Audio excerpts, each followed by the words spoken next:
అడుగుతారా? అడగండి సార్. ఆ, అదే అండి. ఇప్పుడు నాకున్న డౌట్ ఏంటంటే, ఇప్పుడు విగ్రహారాధనలో దైవత్వం యొక్క లక్షణాలు ఎవరికి ఉన్నాయి? ఏమంటారు? దైవత్వం యొక్క లక్షణాలు ఎవరికి ఉన్నాయి అంటున్నాను. అంటే ఎవరికి అంటే ముక్కోటి దేవతలు ఉన్నారు కదండి దాస్ గారు. దైవత్వం యొక్క లక్షణాలు ఎవరిని ఆరాధించాలి? అది వాళ్ళ వాళ్ళ స్థాయిని బట్టి ఉంటుంది అన్న. ఆ, వాళ్ళ ఇప్పుడు మీరు ఎప్పుడన్నా మరి భౌతికత అది చదివారా? లేదండి, చదవలేదు. సరే చెప్పండి. దాస్ గారు, మీ దగ్గర ఉందా బైబిల్? భౌతికత లేదు లేదండి, బైబిల్ ఉంది. బైబిల్ ఒకటే ఉంది. అవును.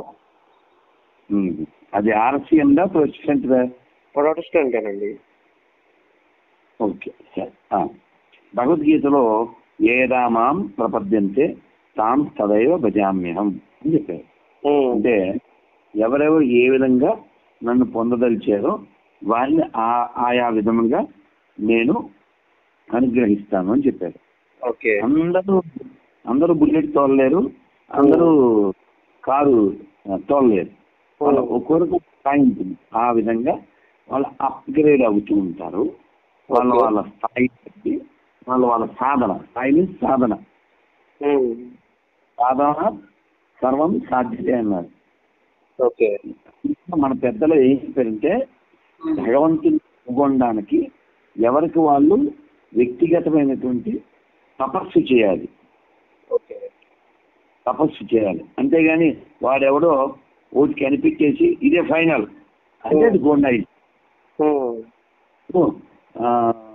మీరు భగవద్గీతని అంగీకరించలేదు అనుకోండి, మీ దగ్గర భగవద్గీత లేదు, నేను భగవద్గీత ఇస్తే మీరు తీసుకోలేదు, భగవద్గీతలో ఉన్న కృష్ణుని మీరు అంగీకరించలేదు. తీసుకోనండి, ఇస్తే నేను తీసి చదువుతాను. ఉదాహరణ చెప్తున్నాను. మీరు అలా నేను I don't accept Krishna as a god అన్నారు అనుకోండి, మిమ్మల్ని కృష్ణుడు నరకంలో వెయ్యడు.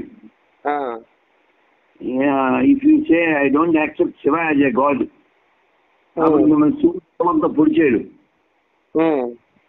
కానీ మీరు బైబిల్ చదివారా? చదివాను.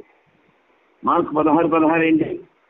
నమ్మి బాప్తీసం పొందినవాడు రక్షించబడి, నమ్మని వానికి శిక్ష విధింపబడును. ఇప్పుడు మీరు చదివారు కాబట్టి దాని వివరణ ఏంటి? దాని వివరణ ఏంటంటే దాస్ గారు,